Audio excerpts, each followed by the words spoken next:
No one's going to tell you this, so I am. You are not lazy. You just don't trust yourself anymore. And because of that, you no longer have the ability to follow through with the things you say you want to do. Luckily, I have some tried and true methods that help me overcome that mindset, and I want to share them with you so you can kill it all of 2026. Now, before we even get into the tips themselves, I want to let you know this is not going to be a video about consistency and discipline and focus, because we already know those things are required to reach our goals. But before we can even get there, we have to make our mind up, because once you change your mind, that is when you change your habits, and that is when you change your life. So stick with me. I promise you it will be worth it, especially the last one. Let's talk about it.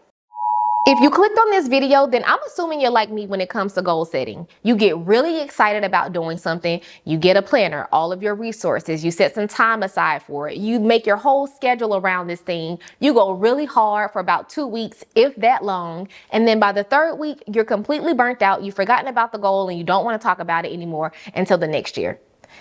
If that sounds like you, then yes, same. In fact, let's take a trip down memory lane to the start of last year. January 2025, I was the heaviest I had ever been. And it wasn't the weight, it was the why that bothered me so much, because it was really the result of 4 years of delaying my fitness goals. I kept doing that process that I just talked through, where I would get motivated and fall off. And not only wasn't I wasn't getting any better, I was actually getting worse. And so when I looked in the mirror, what I saw was the result of consistently starting over. And I decided I was going to make a change, and I was going to stick with it for real this time. And so the tips I'm sharing come from that place. And I share that because I want you to know these are not just tips that I pulled off the internet. I've tried these things and they've worked for me. And I'm also going to be applying them to other areas in my life that I want to see growth, like my YouTube channel. So let's talk about it, and hopefully you'll gain something too. So to kick things off, the first thing you're going to have to do is identify that one area that will move the needle in your life. Now, this is going to go completely against that new rebrand that you probably just came up with, because that new identity requires that you change about 25 million things about yourself. And I'm telling you to pick one, because realistically, that is all that you're going to have capacity to do this year. And if you start this goal and you realize in 3 months, hey, I have a little bit more room, let me put something else on my plate, you can do that. But for starters, let's start with one, because burnout is the quickest way for you to say, you know what, forget this. When you're trying to get healthier, be a better parent, start a YouTube channel, start a business, write a book, you're trying to do all of that, and there's just one of you. And you haven't gotten any systems or rhythms down for any of those things. So you're starting from square one on all of them. You are going to burn out, and you're going to get frustrated if you try to change your whole life at one time. You got to pick one thing, the most important thing for you this year. Last year for me, it was about getting fit. This year, I'm going to be focusing on my YouTube channel. And I tried to do both of them last year. You guys probably saw me struggle to post inconsistently on here. Now that I actually have a fitness routine that doesn't require so much out of me, I've made room on my plate where I can take something else on, right? Because fitness is a back burner. It's a part of my regular routine now. I know when to get up. I know what to eat. I know how to cook. I don't have to think about it. It's second nature. And so now I have the capacity to bring on something else. But until you get one thing in motion like that, don't add another. Start with one. Doing one thing consistently will change your life a lot faster than doing 5 things halfway. So pick one thing that will move the needle for your life this year and start there. So the next thing you have to do is plan for the struggle.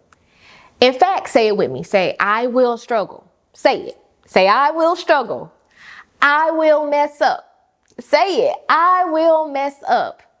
Because you got to get in front of that shame and that guilt before it even arrives, because you are going to mess up. You're not going to be perfect. And that was really hard for me as a recovering perfectionist to accept.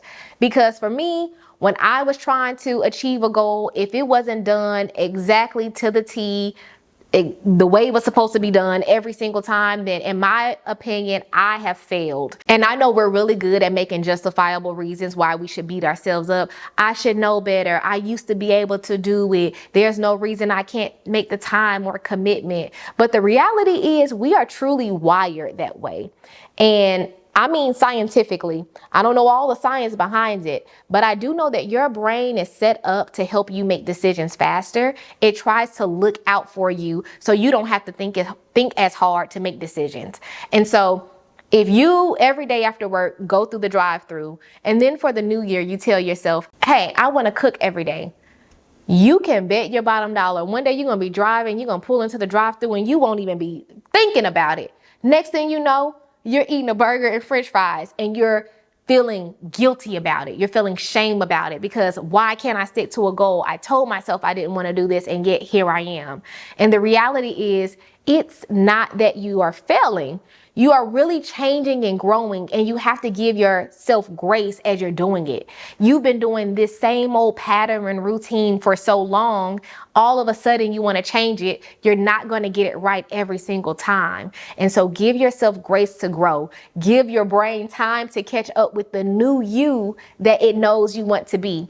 It thinks it knows you. Your brain thinks it knows you. And so it's going to continuously say, oh yeah, girl, this is what we do. And you have to keep telling it, no, actually, we don't do that.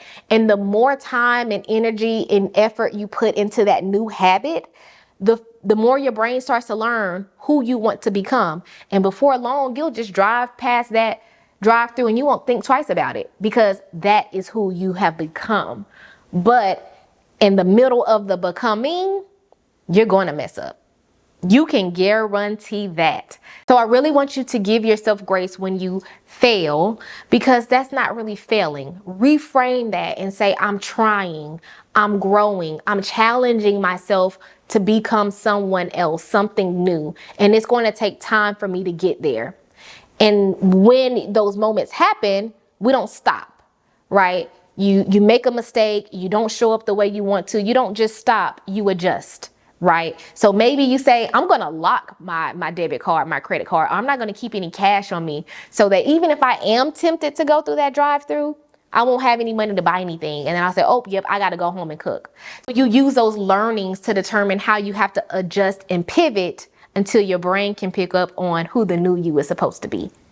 Now, this next thing is the ultimate game changer. It is the consistency hack. If you only take and do this one thing, I can almost guarantee you will reach your goals. I believe in it that much. And that is tracking your process and not your progress. And the reason this is so powerful is because progress tracks outcomes. But the process, when you track it, you're looking at behaviors and how you show up. So traditionally, what we do is we start tracking the numbers. How many pounds have I lost? How many pages of the book have I written? Did I get the loan approved? How many followers did I get when I posted that content? We're looking at the analytics and we're trying to see some growth, some progress for all of the work that we've been putting in. The issue is that in the beginning, there is no progress. You are doing a lot of work. Matter of fact, you've gone to the gym, only drinking water, cooking your meals every day. You look at the scale in 2 weeks, you gained a pound. What? And if you look at that, you're going to be discouraged so fast.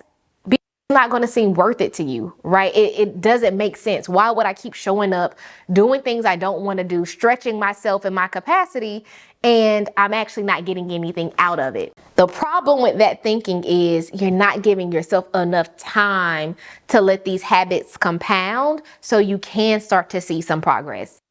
It's essentially like putting a seed in the dirt and then walking away because it didn't bloom into a flower within 24 hours. That's really what we do. Like, I put the seed in there, I gave it sunlight, I did the things I'm supposed to do. Where's my flower? Or at least we want to see a sprout. But it takes time to even see the smallest little. But if you keep doing those same things over and over and over, day in, day out, over time, that seed is going to sprout and grow and grow and grow and then bloom into a flower one day, but only if you keep it up. And so that's where tracking your process really matters, because now you're not saying, do I have a flower? You're asking yourself, am I doing the things it would take to make sure my flower blooms? Is my soil good? Am I watering it enough? Is it getting enough sunlight? That you can track, that you can control. You don't get to control when it blooms. You don't get to control your outcome. You don't get to control who follows you, when the weight comes off. You don't get to dictate that, but you do get to determine how you show up every day. And so what I have done is I pick a small thing that I want to track and say I want to consistently do. Put an X every single day that that thing I said I want to do. Every day you're showing up for yourself. That builds that confidence, that trust in who you say you want to be.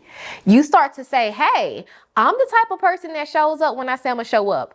I'm the type of person that does what I say I'm gonna do. And no, I do not have the results yet, but I have my rhythm, I have a routine, and I am doing the things to get there.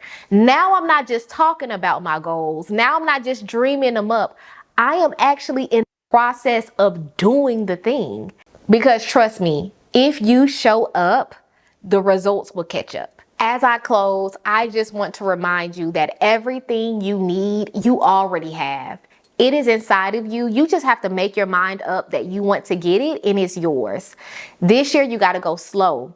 Take your time. Be patient with yourself. Show grace, but also show up in just the smallest ways. If you do the littlest thing for 365 days, do you know how much you'll actually accomplish before the year is up? There is so much potential inside of you, and I cannot wait to see what you do with your year. If this video was helpful, please comment below. I would love to hear one thing that you're going to be focusing on this year, or the tip that you just felt like really helped you and is going to help propel you into the next level. Looking forward to so much growth this season. Looking forward to seeing you week after week with my one upload a week. And if you want to be a part of the community, please subscribe so you don't miss a video. Until next time, bye.